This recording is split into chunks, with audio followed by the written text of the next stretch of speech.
So, as many of you guys may know by now, Southern California is engulfed by wildfires. It is said that these fires started in large part due to the dryness and droughts that California is known for. At this time, this inferno has burned more than 56 square miles, and that is said to be larger than the city of San Francisco alone, right? The death toll is now at 11, and that number is expected to rise also. And while all of this is going on, your politicians are doing what they do far better than they've ever governed any part of this nation, is point the fingers at one another. Wouldn't you know? Governor Gavin Newsom called for an independent investigation into the loss of water pressure in fire hydrants. This as outrage is growing and questions remain about what impact LA's mayor Karen Bass's budget cut to the city's fire department had on the response. So this is now prompting the American people to ask, what the heck is going on? Many people are saying this is a conspiracy of some sort. And so they're saying that did the government intentionally set fire to California with the hopes of leveling California so that they could then come in and rebuild California as a smart city?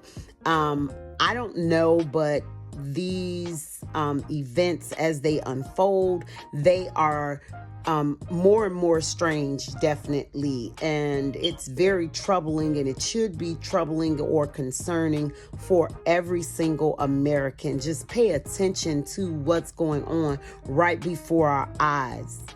President's direction, the Department of Defense will provide additional firefighting personnel and capabilities. The federal government is working closely with the National Guard, which is deployed under the governor's state of emergency declaration. The California National Guard is adding 2 modular air firefighting system units, and 2 more are being readied by the Nevada National Guard. Look like a Smurf here. You've already been proven a liar. Who's proven me a liar? You? Yes. Your word means nothing, Mr. Chairman. Hey, Kevin, you got any guts? Jerk. Elbowed me in the kidneys as he walked by. I did not kidney punch him. I did not shoot anything like that. You didn't shove him? No. You don't buy his explanation? No, ma'am. Want to run your mouth? We can be 2 consenting adults. We can finish it here. Okay, that's fine. Perfect. You want to do it now? I'd love to do it right now. Well, stand your butt up then. You stand your butt up. Oh, hold on. Big guy. Oh, stop it. Is that your solution every Hold it. No, sit down. Sit down. Okay. You're a United States Senator. Sit down. Active. Oh, okay. Sit down, please. And so, as you guys can see, the elected officials are not really interested in advocating for the constituents that put them in office. No. They are far too busy horse playing, having piss contests, running brothels, and only God knows what else they're doing or the other sinister acts that are being committed. Okay, the truth is, though, none of them care because they are the ones that cut the budget. Out of all the departments that they could have chosen to cut budgets from, it had to be the fire department in a place that is prone to wildfires breaking out, y'all, any given Sunday, okay? And again, y'all cut the freaking funds. It's crazy. This as outrage is growing and questions remain about what impact LA's mayor Karen Bass's budget cut to the city's fire department had on the response. Our local station, NBC Los Angeles, pressing the city's fire chief for answers. So $17 million cut did not allow us to do what we needed to do. And where that impacted us specifically for Palisades was our ability to move into reserve apparatus. So that apparatus could not be utilized in this fire?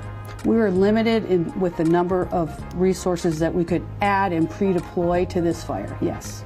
So it's the very fact that there was no water in a place that's always on fire. There were no systems set into place where someone should have been delegated the task of at least checking to make sure that something so vital as fire hydrants were working properly.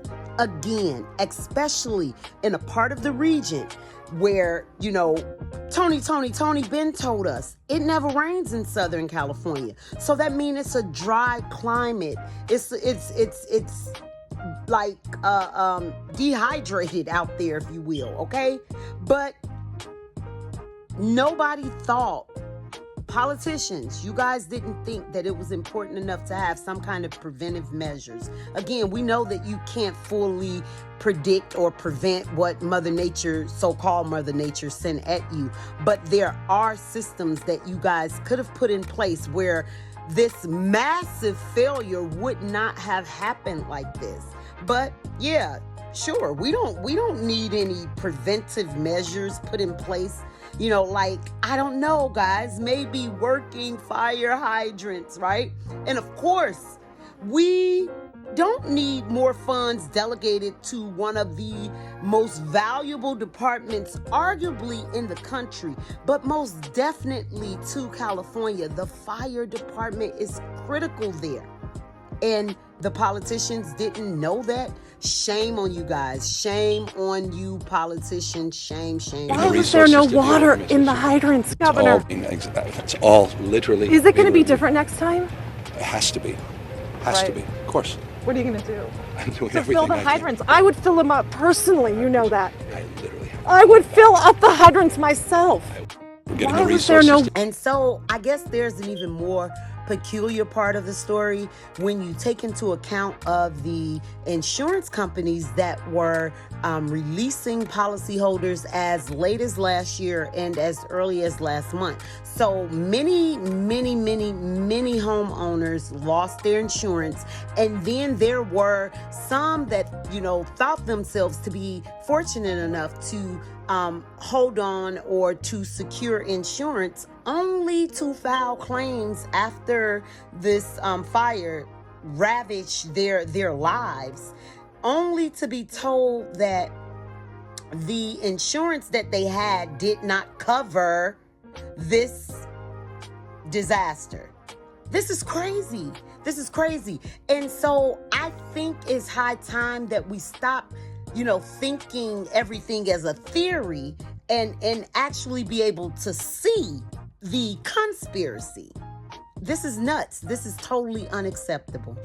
Having escaped the fires in LA, many people are now realizing they're never going to be able to return home. Why?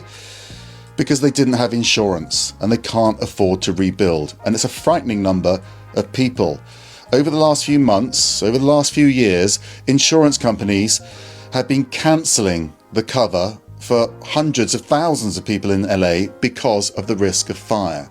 So what you guys are telling me is the insurance companies knew to set preventive measures in place, but not your politicians? Some people just couldn't find new insurance. Others who did get insurance are paying a lot more, but now realizing they weren't covered for this type of event. It gets even worse when you consider, because of these fires, insurance is going to be even harder to get. And though Joe don't know president, he's in California. He's doing a news brief. And, you know, of course, he's discussing the catastrophic events and everything that's kind of unfolding in California. And this man, he is so out of sync. He is so tone deaf. He has no rhythm. Joe, you missed the mark, Joe.